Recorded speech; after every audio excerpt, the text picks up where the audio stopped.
someone I think you'll all recognize. We've got Reggie up here with us on stage, as well as Ed. I don't want to forget Ed down there as well. How are you enjoying the show? How's it been going for you? I'm really enjoying the show. You know, it's today they've been working me really hard at the show. I've been in the back. I haven't had the chance to really walk the floor, spend time with the fans, just a little bit yesterday.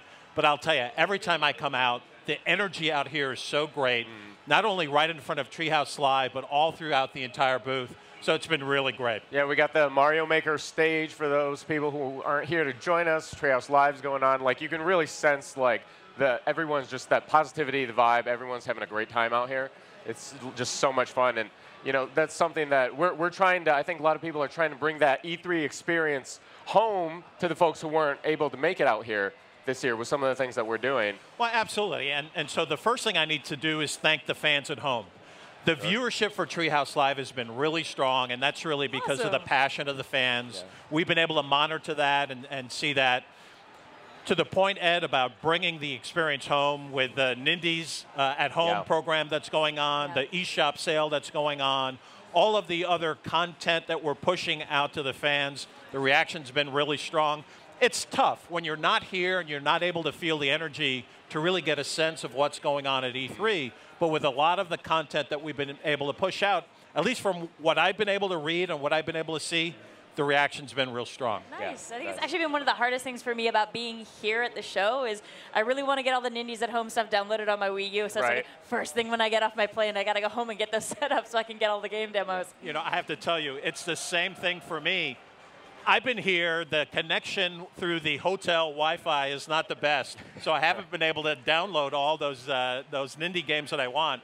It's going to be the first thing I do when I get back home. Yeah, and it's very worthwhile for folks who maybe aren't familiar with the program. If you download the demos, they're going to be available over the course of E3, I think wrapping up on Sunday, but you'll actually get 15% off the games when they release. So it's even if you're on the fence about a game, it's definitely worth it to get that demo and give it a try. Yeah, that's the other key thing we've got going on, obviously, is the Best Buy program.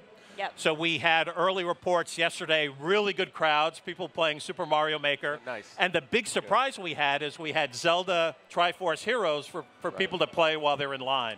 Yeah. And the feedback for that has been really strong. So then we have the next program happening on Saturday, and you know, we're expecting big crowds. It's going to be good. Yeah. Awesome. That's awesome. You know, and the E3 it's always such an electric event every year.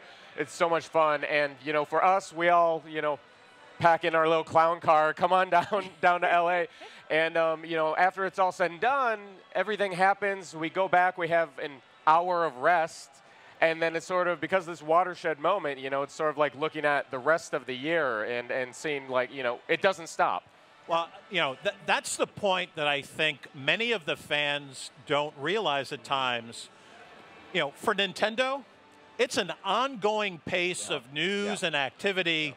We had the mini direct. We came here to E3. From here, we've got a lot of other activity. We'll be announcing what we're doing at San Diego Comic-Con. Nice. We're going to be announcing what's going on at PAX. So for us, it's just an ongoing train. Yeah. And every once in a while, we sleep. And it's wonderful. I don't know about you. I don't get to sleep. You know, they keep me up. So there's one thing that I've got to ask, because I've been really curious about this. What was it like the first time you came face-to-face with your Muppet that Jim Henson made? Because we had them actually out to take a look at it, and it's got to be a little trippy. You know, so when we first created the concept, you know, we were saying to ourselves, how's this going to work? Is it really going to be recognizable that it's, you know, me and Mr. Wada, Mr. Miyamoto? And then we started seeing the concept art. And then we saw the Muppets as they were being made, literally stage by stage. Oh, cool. So first the shape of the head, then what they were doing with the eyebrows, the hair, smiles, teeth, no teeth, the whole 9 yards. Nice. And it was really funny because when you start, you say to yourself, boy, I'm not sure it really looks like me. And then by the end, you look at it, and it's like, wow, you know, they captured little caricatures. I guess my eyebrows at times do point up. You know, so it was really fun. I'm kind of hoping we can take those back to the office with us, because it'd be great to just like sneak that around every once in a while. Like if you want to take a break, just put him behind your desk. Let him look at things. I told the team, you know, next time we have a really contentious issue, I'm going to break out Mr. Iwata's puppet, and I'm going to say, you know, Mr. Iwata, this is what I think we should do, and then I'll do, yes, Reggie, that is what we should do, and then, you know, it'll be like we had his Muppet approval. have him do the direct motion. Yes. Yes. Well, that was tough for the puppets to do. Yeah. Because they're not articulated that way, right? The motion is this. The puppets were going like this. So. It's very specific. That's right. Very specific. So very cool. During the course of Treehouse Live, what's been the most exciting thing that you've talked about that from your perspective really was a hit moment for the fans at home? Oh, wow. There have been a lot of really amazing moments, but I think the thing that stands out most for me was when Tezuka-san was up here talking to us about Yoshi's Woolly World, and he actually brought the first two yarn Yoshis that were ever made.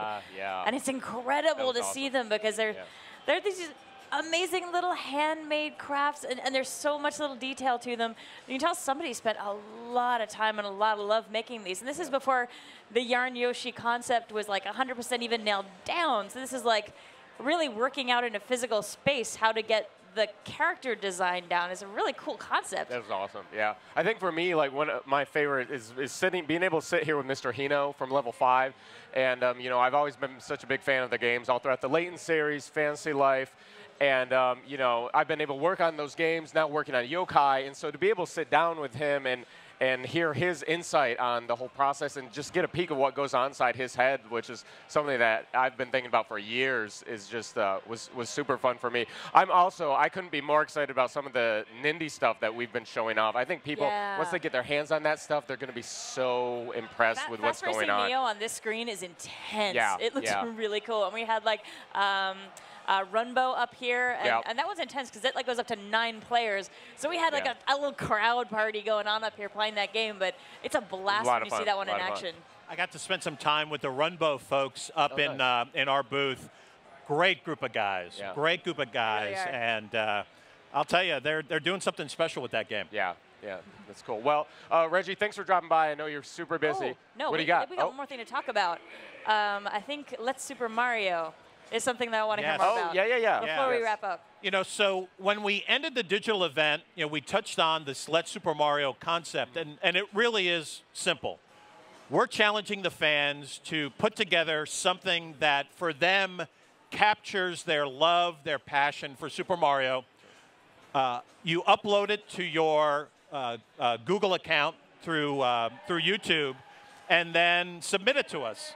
And we're collecting all of those videos, and we're expecting people singing, dancing, doing all types of fun stuff, and then we're going to be posting it through the Let's Super Mario website. I'm super excited to see this when we get back to the office. It's going to be a lot of fun. You know, so the submissions are beginning to trickle in. The challenge to the fans, let's keep sending those in, and I'm looking forward to seeing what that looks like. Oh, that's awesome. Fun. That's awesome. It's going to be exciting. You know, if you one more thing to say. Your platform, you got anything left? Yeah, exactly. Well, you know, it's been a wonderful E3, and I have to tell you, not only is my puppet body ready, but my body is ready to finish the show off strong. And again, thank you to all the fans, all of the love that we've had over the last few days, and really all of the ongoing love for Nintendo. Thanks so much. Oh, thanks so much for coming. Sounds good. And, thank you so much. Take some time out. Don't go anywhere. We got a special guest from Renegade Kid.